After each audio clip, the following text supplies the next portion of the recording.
ជំរាបសួរប្រិយមិត្តទាំងអស់គ្នាស្វាគមន៍មកកាន់ Channel YouTube Opacity ថ្ងៃនេះខ្ញុំបាទមកជាថ្មីបង្ហាញប្រិយមិត្តដោយសារមានប្រិយមិត្តយើងជាច្រើនគាត់បានសនំពរខ្ញុំធ្វើវីដេអូតាក់ទងជាមួយនឹងកម្មវិធីមួយនេះកម្មវិធីមួយនេះមានឈ្មោះថា Mobile Khwanse Chong ចុចទៅលើវាមកនៅពេលដែលចូលមកដល់គឺយើងចុចជ្រើសយកពាក្យថា Kein Thong Khwan Khoyu Phuho ហ្នឹងយើងចុចលើវាមកហើយបន្តមកទៀតពេលដែលយើងចូលមកដល់ដំបូងគឺយើងត្រូវជ្រើសដំបូងមុនគេគឺយើងត្រូវជ្រើសយកពាក្យថា Yute Jonfa យើងត្រូវជ្រើសវាអានឹងសិនណាចាំយើងជ្រើសអានឹងរួចរាល់ហើយចាំយើងបំពេញឈ្មោះដោយ ID card ហើយបំពេញថ្ងៃខែឆ្នាំកំណើតយើងដូចនៅលើ ID card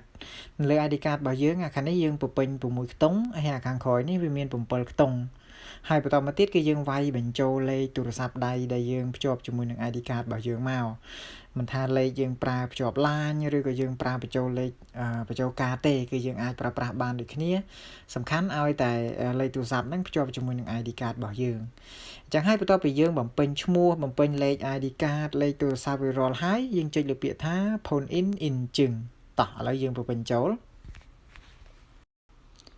បន្ទាប់ពីបំពេញរួចគឺគេឲ្យយើងជ្រើសប្រព័ន្ធទូរស័ព្ទ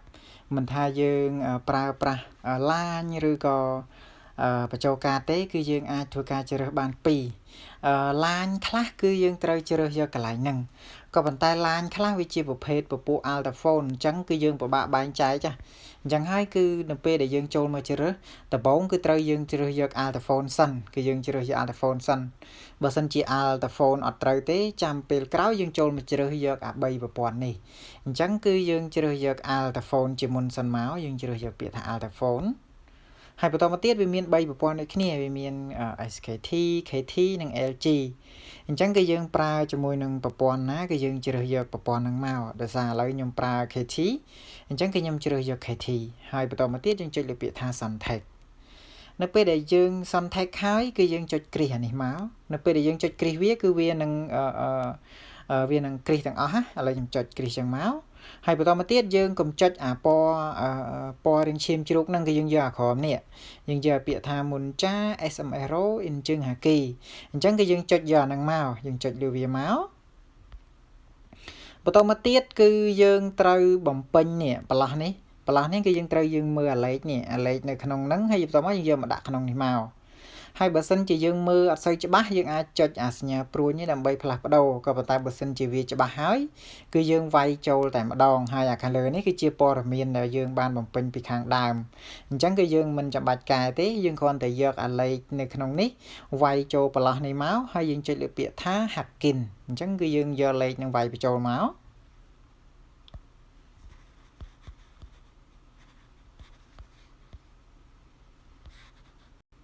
អញ្ចឹងគឺវានឹងផ្ញើលេខកូដមកចូលលេខទូរស័ព្ទដៃហើយអញ្ចឹងយើងយកលេខកូដ6ខ្ទង់ដែលគេផ្ញើមកចូលលេខទូរស័ព្ទដៃយើងមកយើងយកលេខកូដនឹងមកវាយបញ្ចូលមកហើយបន្តមកទៀតយើងចុចលើពាក្យថា Inchung Wakin ឥឡូវខ្ញុំយកលេខកូដនឹងមកដាក់បញ្ចូល84 40 58អញ្ចឹងគឺយើងវាយបញ្ចូលឲ្យត្រឹមត្រូវមកជាការស្រេចអញ្ចឹងគឺយើងវាយចុចលើពាក្យថា Inchung Hakin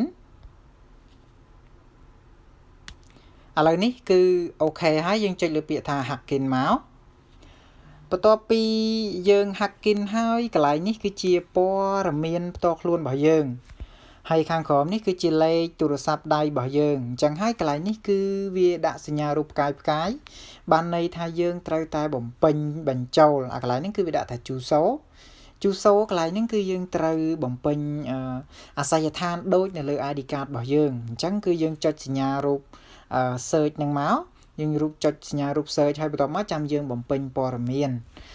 ចាំតិចទៀតខ្ញុំចូលទៅបង្ហាញហើយកន្លែងពាក្យថា Chona Ponho ហ្នឹងគឺយើងមើលនៅកន្លែងនេះអញ្ចឹងគឺយើងត្រូវដាក់លេខទូរស័ព្ទដៃរបស់យើងនឹងឲ្យដូចគ្នាមកអាខាងក្រោមដាក់លេខប្រមាណគឺយើងត្រូវដាក់ខាងលើនឹងដូចគ្នាហើយចំពោះ email នេះគឺយើងដាក់ក៏បានមិនដាក់ក៏បានស្រេចតែចិត្តតែបើយល់ល្អខ្ញុំចង់ឲ្យប្រិយមិត្តដាក់គឺយើងដាក់ Gmail ដែលយើងកំពុងប្រើប្រាស់អញ្ចឹងគឺយើងយក Gmail ដាក់បញ្ចូលមកហើយបន្តមកឧទាហរណ៍ថា Gmail យើងស្អីយើងដាក់ខាងមុខហើយបន្តមកអាខាងក្រោយនេះយើងចុចលើវាមកវាឲ្យយើងជ្រើសយកពាក្យថា gmail.com អញ្ចឹងគឺយើងចុចអាខាងក្រោយនេះមកគឺវានឹងចេញ gmail.com ហើយអញ្ចឹងអាខាងមុខហ្នឹងគឺយើងវាយតែក្បាលមកឧបមាថាសាទស៊ីថា1 2 3អញ្ចឹងមកយើងវាយឲ្យប៉ុណ្ណឹងមកហើយកន្លែងពាក្យថា @gmail.com យើងមិនបាច់វាយបញ្ចូលទេអាកន្លែងនេះវាមានសញ្ញា add ស្រាប់ឃើញទេប្រិមិត្តហើយអាខាងក្រោយហ្នឹងយើងចុចជ្រើសយកវាមកគឺវានឹងចេញGmail មកហើយតោះឥឡូវយើងបំពេញចូលឥឡូវយើងចូលទៅជ្រើសយកអាសយដ្ឋានជាមុនសិនយើងចុចកន្លែងសញ្ញារូប search នេះហើយបន្តមកគឺយើងបំពេញអាសយដ្ឋានមកដូចនៅលើ ID card របស់យើងអាសយដ្ឋានឈ្មោះអីគឺយើងវាយបញ្ចូលមកឥឡូវខ្ញុំវាយកតុយអាសយដ្ឋានរបស់ខ្ញុំចូលយើងមិនចាំបាច់វាយទាំងអស់ទេយើងវាយតែខាងខ្ទុយខាងក្រោយក៏វាចេញដែរឥឡូវខ្ញុំវាយចូលសាប៊ូណាំរ៉ូយើងវាយចឹងមកសាប៊ូណាំរ៉ូ720អូខេយើងចុច search មកនេះប្រិមិត្តឃើញអត់គឺវាចេញហើយបើសិនជាព័ត៌មានរបស់យើងត្រឹមត្រូវគឺវាចេញមកហើយអញ្ចឹងគឺយើងចុចជ្រើសយកមួយមកអញ្ចឹងគឺអាសយដ្ឋានដែលត្រឹមត្រូវរបស់ខ្ញុំនៅខាងលើយើងវាយដកវាបញ្ចូលចឹងមកហើយបន្តមកទៀតកន្លែងនេះគឺវាឲ្យយើងបំពេញឈ្មោះរោងចក្រអញ្ចឹងគឺយើងបំពេញឈ្មោះរោងចក្រចូលមកបើសិនជាយើងនៅរោងចក្រតែបើសិនជាយើងស្នាក់នៅអាផាត់ធឺយើងដាក់ឈ្មោះអាផាត់ធឺអីចឹងទៅតែយល់ល្អ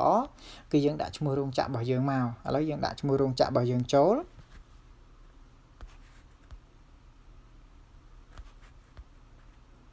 ចឹងសង្ឃឹមថាប្រិយមិត្តអាចស្ដាប់បានហើយនឹងមើលយល់វីដេអូហ្នឹងដោយសារខ្ញុំធ្វើវាមិនសូវជាលឿនប្រហែលដែរទេព្រោះខ្ញុំដឹងថាអ្នកមើលវីដេអូរបស់ខ្ញុំគាត់មិនមែនសុទ្ធតែចឹងថាគាត់មិនមែនសុទ្ធតែចេះស្មើគ្នាទេគឺអ្នកខ្លះក៏គាត់រៀងយល់ច្រើនអ្នកខ្លះក៏គាត់តាមរៀងយឺតអញ្ចឹងហើយគឺខ្ញុំព្យាយាមធ្វើវីដេអូនិយាយឲ្យច្រើននិយាយដដែលព្រោះនៅពេលដែលខ្ញុំនិយាយច្រើនបញ្យល់រៀងបានច្រើនទៅធ្វើឲ្យប្រិមិត្តដែលគាត់ដែលថាតាមរៀងយឺតហ្នឹងក៏គាត់អាចមើលបានហើយប្រិមិត្តដែលគាត់ចេះដឹងរៀងច្រើនហ្នឹងក៏គាត់អាចមើលបានតែគាត់ថាពេលខ្លះគាត់រៀងសាំព្រោះថាខ្ញុំនិយាយរៀងច្រើនដងក៏ប៉ុន្តែខ្ញុំសង្ឃឹមថាប្រិមិត្តនឹងអាចធ្វើបានទាំងអស់គ្នាបន្ទាប់ពីមើលវីដេអូហ្នឹងហើយឥឡូវនេះបន្ទាប់ពីយើងបំពេញហើយយើងចុចលើពាក្យថាវ៉ាន់យ៉ូហើយបន្តមកយើងចុចលើពាក្យថាជូសូអ៊ីប្រុកយើងចុចចឹងមកឥឡូវនេះគឺបានអាសយដ្ឋានជាប់នៅកន្លែងនេះរួចរាល់ហើយបន្តមកទៀតគឺយើងត្រូវបំពេញលេខទូរស័ព្ទដៃចូលយើងបំពេញលេខទូរស័ព្ទដៃចូលហើយបំពេញ Gmail ហើយបន្តមកយើងអស់ទៅក្រោមយើងគ្រីសអាខាងក្រោមហ្នឹងអស់យើងគ្រីសអាប្រមាណផ្អប់ហ្នឹងយើងគ្រីសមកខាងក្រោមឥឡូវខ្ញុំបំពេញលេខទូរស័ព្ទហើយជាមួយនឹងGmail បន្ទាប់ពីខ្ញុំបំពេញរួចហើយចាំយើងអស់ទៅខាងក្រោមដើម្បីធ្វើការភ្ជាប់វាតោះឥឡូវយើងបំពេញលេខទូរស័ព្ទនិង Gmail សិនអញ្ចឹងបន្ទាប់ពីយើងបំពេញព័ត៌មានរួចហើយគឺយើងត្រូវគ្រីសអានេះទាំងអស់គឺយើងគ្រីសវាអស់ហើយបន្ទាប់ពីយើងគ្រីសអស់រួចរាល់ហើយយើងចុចលើពាក្យថាធឹងរកយើងចុចលើពាក្យថាធឹងរកមកហើយយើងចុចលើពាក្យថាហាក់គិនអូខេឥឡូវហ្នឹងគឺយើងបានគេអ៊ីនថងខ្វាន់របស់យើងគឺចេញមកហើយឥឡូវហ្នឹងគឺគេអ៊ីនថងខ្វាន់ P12 ខ្ទង់ឬក៏ P13 ខ្ទង់របស់យើងគឺបានចេញមករួចរាល់ហើយគឺប្រិមិត្តមើលនៅខាងលើនេះគឺជាលេខក្រហមហ្នឹងគឺវាដាក់ថាអក្សរ P ហើយជាមួយនឹងលេខ12ខ្ទង់ឬក៏13ខ្ទង់ហ្នឹងទៅតាមតំបន់ទៅតាមប្រិមិត្តហ្នឹងខ្ញុំអត់ច្បាស់ថាហេតុអីបានជាកន្លែងខ្លះ12កន្លែងខ្លះ13អាហ្នឹងគឺខ្ញុំក៏អត់ដឹងដែរអាហ្នឹងស៊ីសងលើខាងក្រោយអញ្ចឹងហើយគឺប្រិមិត្តអាចយកលេខ P12 ខ្ទង់ឬក៏ P13 ខ្ទង់ហ្នឹងទៅប្រើប្រាស់បានហើយមិនថាយើងយកទៅប្រើក្នុងគូប៉ាំងឬក៏ AliExpress ថេមូឬក៏កម្មវិធីអីផ្សេងដែលយើងទិញអីវ៉ាន់ពីខ្មែរពីថៃពីជប៉ុនអីក៏វាត្រូវការលេខកូដ P12 ខ្ទង់ឬក៏ P13 ខ្ទង់នឹងដែរដើម្បីធ្វើការប្រើប្រាស់និងបញ្ជាក់អត្តសញ្ញាណហើយប្រិមិត្តបន្ទាប់ពីយើងភ្ជាប់អានឹងហើយគឺយើងចូលទៅក្នុង website Unipass មួយទៀតក៏បានដែរគឺបងប្អូនគ្នាចូលមកភ្ជាប់ព័ត៌មាននៅក្នុង Unipass ឲ្យស្រេចតែម្ដងទៅអញ្ចឹងណាយើងបងប្អូនគ្នាអាចចូលនៅក្នុង Safari ក៏បាន Chrome ក៏បានដែរឬក៏ Google ក៏បានដែរបងប្អូនគ្នាចូលមួយណាក៏បានសំខាន់ឲ្យតែអាចប្រើប្រាស់អ៊ីនធឺណិតអាចចូលទៅវាយ search ព័ត៌មានបានអញ្ចឹងគឺបងប្អូនគ្នាវាយជាភាសាអង់គ្លេសមកបងប្អូនគ្នាវាយពាក្យថា Unipass បងប្អូនគ្នាវាយ Unipass ចេះមក បងប្អូនគ្នាវាយ Unipass custom នេះ unipass.custom.co.kr អញ្ចឹងទៅវា search ហើយវាចេញមកអញ្ចឹងបងប្អូនគ្នាចុច search មកចាំតិចចឹងបងប្អូនគ្នាបន្ទាប់ពីចេញបែបហ្នឹងហើយគឺបងប្អូនគ្នាអស់មកខាងក្រោមវាចេញទម្រង់បែបហ្នឹងណាអញ្ចឹងគឺបងប្អូនគ្នាមិនបាច់ចាំចុចអីច្រើនទេបងប្អូនគ្នាយើងអស់មកខាងក្រោមយើងរកពាក្យថាគេ in ថងខ្វាន់ឈប់ខ្ញុំមើលសិនមើលមួយបងប្អូនគ្នាចាំតិចបងប្អូនគ្នាវារៀងតូចដែរចាំមើលខ្ញុំមើលសិនអូនៅនេះបងប្អូនគ្នាឃើញទេនេះគេ in ថងខ្វាន់ខុងយូភូហូអញ្ចឹងបងប្អូនគ្នាឃើញណាខ្ញុំចុចចឹងមកហើយពេលដែលបងប្អូនគ្នាទិញអីវ៉ាន់ពីក្រៅប្រទេសចូលប្រទេសកូរ៉េអីគឺខាងក្រោយគេផ្ញើ link មកគឺចេញបែបហ្នឹងបងប្អូនគ្នាចុចលើ link វាទៅគឺវាចេញអញ្ចឹងវាចេញមកទម្រង់បែបហ្នឹងវាដាក់ថានេះ Unipass គេ in ថងខ្វាន់ខុងយូភូហូផាល់គឹមអញ្ចឹងគឺបងប្អូនគ្នាវាចេញ link បែបហ្នឹងគឺវាឲ្យបងប្អូនគ្នាបំពេញព័ត៌មានបើសិនជាបងប្អូនគ្នាអត់ដែលបង្កើតលេខកូដ P12 ឬក៏ P13 ខ្ទង់ហ្នឹងទេគឺបងប្អូនគ្នាចុចលើពាក្យថា Sin Q Palgum បានន័យថាបងប្អូនគ្នាអត់ទាន់មានលេខកូដ P12 ខ្ទង់ឬ P13 ខ្ទង់ហ្នឹងសោះក៏ប៉ុន្តែបើសិនជាបងប្អូនតាគ្នាធ្លាប់បង្កើតជាមួយនឹងកម្មវិធី Mobile Ilkwanse Chang រួចរាល់ហើយគឺបងប្អូនគ្នាមិនបាច់ចុចអានេះទេគឺយើងយកពាក្យថា Chohe គឺបងប្អូនគ្នាយកពាក្យថា Personal Custom Code Check ហ្នឹងគឺយើងយកហ្នឹងមកយើងចុចលើវាមកហើយបន្តមកទៀតបងប្អូនគ្នាគឺយើងជ្រើសយកពាក្យថា Telephone Engine បងប្អូនគ្នាយកទៅពាក្យថា Telephone Engine មកហើយបន្តមកទៀតកន្លែងនេះគឺវាដាក់ថាសង់ញ៉ងអាហ្នឹងគឺយើងត្រូវវាយឈ្មោះរបស់យើងឲ្យដូចនៅលើ ID card វាយអក្សរធំណាវាយអក្សរធំមកហើយបន្តមកទៀតកន្លែងនេះវាដាក់ថា Jumin ធឹងរកប៉ុនហោអញ្ចឹងគឺបងប្អូនគ្នាវាយបញ្ចូលថ្ងៃខែឆ្នាំកណាត6ខ្ទង់ហើយកន្លែងនេះគឺ7ខ្ទង់ខាងក្រោយនៅលើ ID card របស់យើងមានខាងមុខ6ហើយខាងក្រោយនឹង7ហើយបន្តមកទៀតបន្ទាប់ពីបងប្អូនគ្នាបំពេញអានឹងអស់ណាបងប្អូនគ្នាមើលនៅក្នុងបន្លោះនេះឃើញវាមានលេខ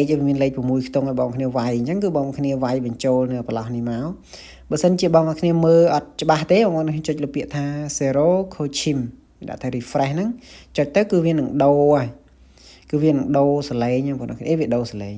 នឹងដូរអក្សរហ្នឹងហើយបើសិនជាយើងមើលច្បាស់តែអានេះយើងមើលច្បាស់ហើយយើងមិនចាំបាច់ផ្លាស់ប្ដូរទេអញ្ចឹងណាអញ្ចឹងគឺបងប្អូនគ្នាបំពេញឈ្មោះជាអក្សរធំដូច ID card ហើយលេខ ID card រួចរាល់បំពេញលេខនឹងចូលហើយបន្ទាប់មកយើងចុចលើពាក្យថា Silmyong in ជឹងបើសិនជាព័ត៌មានរបស់យើងត្រឹមត្រូវគឺយើងចុច Silmyong in ជឹងមកគឺវានឹងបន្តទៅខាងមុខទៀតហើយបន្តទៅខាងមុខវាឲ្យយើងវាយលេខទូរស័ព្ទឥឡូវខ្ញុំបំពេញព័ត៌មានខ្ញុំចូលសិនហើយចាំយើងចុចលើពាក្យថា confirm ឬក៏ Silmyong in ជឹងហ្នឹងនេះបងប្អូនគ្នាបន្ទាប់ពីយើងបំពេញព័ត៌មានហើយកន្លែងនេះគឺវាដាក់ថា Utepon Ponho អញ្ចឹងគឺបងប្អូនគ្នាត្រូវបំពេញលេខចូលមកអាខាងមុខហ្នឹងគឺយើងដាក់010ហើយខាងក្រោយហ្នឹងគឺយើងវាយបញ្ចូលលេខទូរស័ព្ទយើង44ខ្ទង់មកបន្ទាប់ពីបំពេញរួចយើងចុចលើពាក្យថាឆនសុងមកគឺវានឹងផ្ញើលេខកូដ6ខ្ទង់មកឲ្យយើងវាយបញ្ចូលហើយបន្ទាប់ពីយើងបំពេញព័ត៌មានត្រឹមត្រូវហើយយើងវានឹងចេញព័ត៌មានរបស់យើងចូលថាឥឡូវយើងបំពេញចូលមក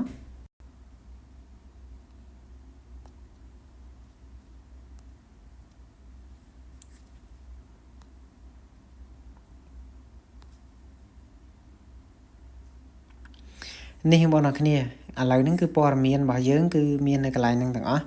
ខ្ញុំសូមបាំងអញ្ចឹងណាអត់ឲ្យបងប្អូនគ្នាឃើញព័ត៌មានរបស់យើងទេអញ្ចឹងហើយគឺបងប្អូនគ្នាឃើញនៅកន្លែងហ្នឹងហើយវាដាក់ថា P ហើយនឹងលេខ13ខ្ទង់របស់យើងហ្នឹងគឺជាប់នៅកន្លែងហ្នឹងហើយវាមានលេខ ID card មានអាស័យដ្ឋានមាន Gmail មានអីមួយសេតនៅកន្លែងហ្នឹងអញ្ចឹងព័ត៌មានរបស់យើងនៅកន្លែងហ្នឹងហើយបើសិនជាបងប្អូនគ្នាឃើញថាព័ត៌មានរបស់យើងជាព័ត៌មានចាស់ឬក៏អត់ទាន់ផ្លាស់ប្ដូរបងប្អូនគ្នាអុសទៅខាងក្រោមអុសទៅកែងខាងក្រោមមកគឺវានឹងមានអក្សរមួយចាំខ្ញុំបង្ហាញបងប្អូនគ្នាឥឡូវយើងអុសទៅខាងក្រោមមកឃើញពាក្យថាស៊ូចង់អត់អញ្ចឹងយើងចុចលើយើងចុចគ្រីសអានេះសិនមកអូនេះអត់ឲ្យគ្រីសទេបងប្អូនគ្នាអញ្ចឹងយើងចុចគ្រាន់តែចុចលើពាក្យថាស៊ូចង់មកគឺយើងនឹងអាចកែព័ត៌មានបានឥឡូវខ្ញុំចុចស៊ូចង់មក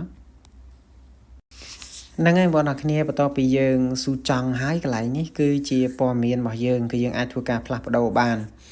ចឹងគឺបងប្អូនគ្នាចុចកែមកក្នុងហ្នឹងណា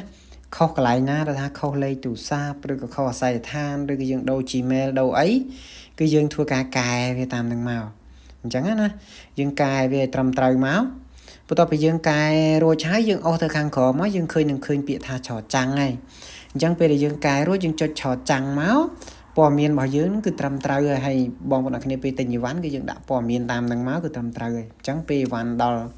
កូរ៉េគឺគេនឹងផ្ញើបន្តមកយើងអត់សូវមានបញ្ហាជាប់កើយទេពួកយើងបានភ្ជាប់ជាមួយនឹងទីអ៊ីនថងខ្វាន់ទាំងនៅក្នុងកម្មវិធី mobile ខ្វាន់សេឆង់ហើយជាមួយនឹង Unipass គឺយើងបានដាក់ព័ត៌មានរបស់យើងត្រឹមត្រូវទាំងអស់អញ្ចឹងហើយ